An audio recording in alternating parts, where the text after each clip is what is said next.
बकरीद का पर्व मनाया जा रहा है, इस संबंध में क्या कहेंगे, लोगों को क्या संदेश देंगे? आज मुसलमान भाइयों का बकरीद ईद के बाद दूसरा स्थान बकरीद पर्व का होता है, जो हम लोग ईदगाह में जाते हैं और गले मिलते हैं और देश दुनिया में अमन शांति के पैगाम के लिए दुआ मांगते हैं। समस्त देशवासियों के ईद उल अजहा के अवसर पर सभी को शुभकामनाएं एवं बधाई देता हूं। आपस में भाईचारा कायम बनाए रखे और सद्भाव के साथ पर्व मनाए। रमजान के 2 महीने के बाद ये पर्व मनाया जाता है, जी, किस तरह से मनाया जाता है इस पर्व को? इस पर्व में नबी साहब हम लोगों के थे जो कि अपने बेटा को कुर्बानी देने के लिए गए थे, लेकिन वहां पे बकरा आ गया था, उसका कुर्बानी हुआ। इसी को लेकर हम लोग नबी साहब की बातों को लेकर इस पर्व को मनाते आ रहे हैं। समस्त देशवासियों को क्या संदेश देना चाहते हैं इस पर्व को लेकर? समस्त देशवासियों को संदेश देना चाहते हैं कि आपसी भाईचारे सद्भाव के साथ पर्व मनाएं और मिलजुल कर खुशियां बांटे, यही मेरा संदेश। ईदगाह के पास जो व्यवस्था की गई थी जिला प्रशासन की ओर से, वो कैसी व्यवस्था थी? इसमें जिला प्रशासन की ओर से व्यवस्था हम लोगों के यहाँ खास करके नगर पंचायत में होता होगा, हम लोगों को यहाँ तो ग्रामीण स्तर पे ही व्यवस्था हम लोग कराते रहते हैं, प्रशासन का सहयोग रहता है। प्रशासन का सहयोग रख के। अच्छा, क्या किसी तरह से ये जो भाईचारे का जो पर्व होता है, किसी तरह से मतलब अप्रिय या असामाजिक तत्व के लोग का भी किसी तरह का नहीं, आज तक इस सिंहेश्वर की पावन धरती पर ऐसा आज तक का इतिहास नहीं रहा। सभी आदमी मिलजुल करके हम लोग पर्व मनाते हैं, मुहर्रम हो या रामनवमी हो। हाँ, उसमें आज तक ऐसा नहीं लगा। इस जिला की मैं बात करता हूँ, आज तक ऐसा नहीं लगा, एकदम शांति से हम लोग पर्व मनाते हैं। हिंदू भाई भी बढ़ चढ़ के भाग लेते हैं। क्या नाम हुआ आपका? मोहम्मद इश्तियाक आलम, प्रखंड प्रमुख सिंहेश्वर, सह-जदयू जिला उपाध्यक्ष मधेपुरा। बकरीद के पर्व में एक दूसरे से मिलना हुआ, आप वहां भी पाए गए जहां ईदगाह में लोगों एक दूसरे को बधाई दे रहे थे, एक दूसरे को शुभकामनाएं दे रहे थे, इस संबंध में क्या कहना चाहेंगे आप? बकरीद के अवसर पर हम तमाम मुसलमान भाइयों को हिंदू भाइयों की ओर से आज ईदगाह गए, कुछ मित्रवत थे उनके आवास पर भी जाकर के मुबारकबाद दिए, बधाई दिए। साथ ही साथ मुसलमान भाइयों से जगह जगह जाकर के गले मिले, एक दूसरे को बधाई दे करके यही कामना किए कि देश दुनिया में अमन चैन कायम बना रहे। लोगों को क्या संदेश देना चाहते हैं जो एकता को लेकर के? लोगों में देश दुनिया में यही संदेश देना चाहते हैं कि हिंदू मुस्लिम आपस में है भाई भाई, भाई बन करके रहे। देश दुनिया का जो भी देशद्रोही है वो देश दुनिया से अलग रहे। हम लोग अमन चैन कायम बना करके हैं और रहेंगे। क्या नाम हुआ आपका? ध्यानी यादव, पूर्व पार्षद, सामाजिक कार्यकर्ता, मधेपुरा। अस्सलामु अलैकुम वरहमतुल्लाहि वबरकातुहू। बिस्मिल्लाहिर्रहमानिर्रहीम। सबसे पहले तो आपके माध्यम से जो जितने भी चैनल वाले सुन रहे हैं, लोग सुन रहे हैं, सबको बकरीद की, ईद उल अजहा की बहुत सारी मुबारकबादें हैं।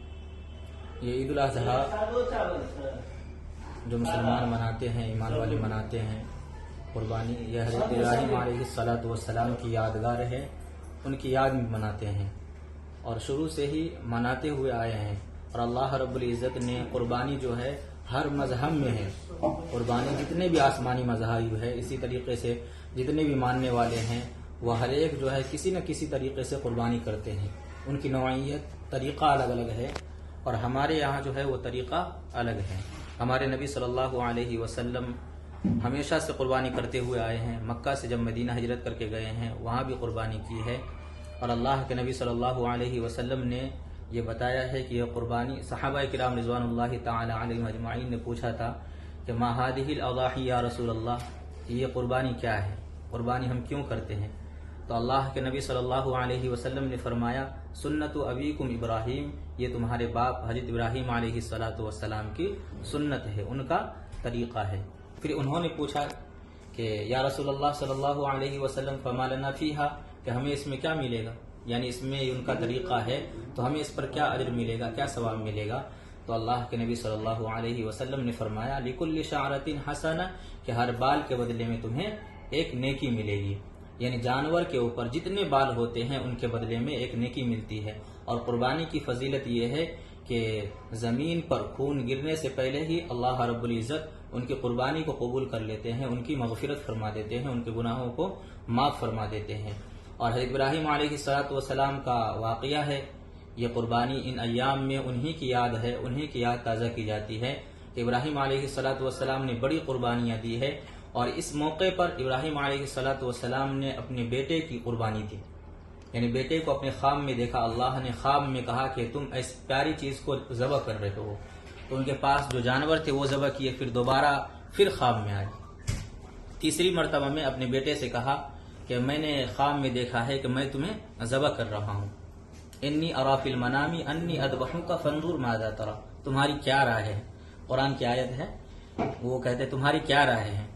تو بیٹا فوراً کہتا ہے یا ابت افعل ما تؤمر ستجدنی انشاء اللہ من الصابرین، کہ ابا جان جو کام اللہ نے حکم دیا ہے، جو پیغام دیا ہے، آپ اس کو فوراً کر لیجئے، آپ مجھے صابر اور شاکر پائیں گے، یعنی صبر کرنے والے پائیں گے.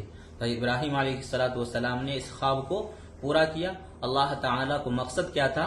ان کی قربانی، ان کے جذبات کو کہ محبت کس سے ہے، بچے سے محبت زیادہ ہے یا مجھ سے محبت زیادہ ہے. اور حقیقت میں اللہ کو حضرت ابراہیم علیہ السلام میں یہ جو چوتھا امتحان ہے اس میں بھی ابراہیم علیہ السلام نے پوری کامیابی حاصل کی ہے. اور اللہ تبارک و تعالی نے کہا کہ ان ھذا لہو البلاء المبین، یہ بہت ہی بھاری امتحان تھا جس میں تم نے کامیابی حاصل کی ہے، اب تم مانگو کیا مانگو گے. تو انہوں نے مانگا ہے اللہ کے نبی صلی اللہ علیہ وسلم جو مقبول ترین ہستی ہے کائنات میں، عظیم ترین، ان کو اپنی ذریت میں مانگا ہے اور اللہ تعالی نے قبول فرمایا، کیونکہ امتحان مانگا تھا اپنے من کے مطابق. اللہ تعالی نے تو وہ جواب بھی، تو ابراہیم علیہ السلام نے اس کو پورا کر لیا. تو کہا مانگو کیا مانگو. تو جب مانگا ہے تو اللہ تعالی نے وہ قبول بھی کیا ہے. تو اسی کی یاد میں ہم سب یہاں پہ جتنے بھی دنیا میں بسنے والے ایمان والے ہیں انہی کی یاد میں جو قربانی کرتے ہیں. اور اللہ تعالیٰ نے اس کی جگہ پہ جو بیٹا تھا وہ اس کو ہٹا کر کے غیب سے جو ہے اس کے بعد دمبا، جنت سے دمبا لا کر کے وہاں پر ذبح ہوا تھا. تو اسی کی یاد میں جو ہے قربانی کرتے ہیں. اور اللہ کے نبی صلی اللہ علیہ وسلم نے فرمایا ہے من وجد ساعة لأن يضحي فلم يضحي فلا يحضر مصلانا، کہ جس کے پاس قربانی کرنے کی وسعت ہو، حیثیت ہو، طاقت ہو، یعنی اس کے اوپر قربانی واجب ہو، پھر بھی وہ قربانی نہ کرے تو وہ میری عیدگاہ میں عید کی نماز پڑھنے کے لیے نہ آئے. یعنی قربانی کی طاقت ہے، حیثیت ہے، یعنی صاحب نصاب ہے، اللہ نے اتنا حیثیت دیا ہے تو اس کو چاہیے کہ سنت کو زندہ کرے، سنت ابراہیمی کو زندہ کرے. اور یہ پورے ملک کے لیے، ہر ایک کے لیے امن اور شانتی کا بھی پیغام ہے کہ جو حکم اوپر والے نے دیا ہے اسی حکم کو پورا کرتے ہیں سب ایمان والے. اور کچھ پوچھنا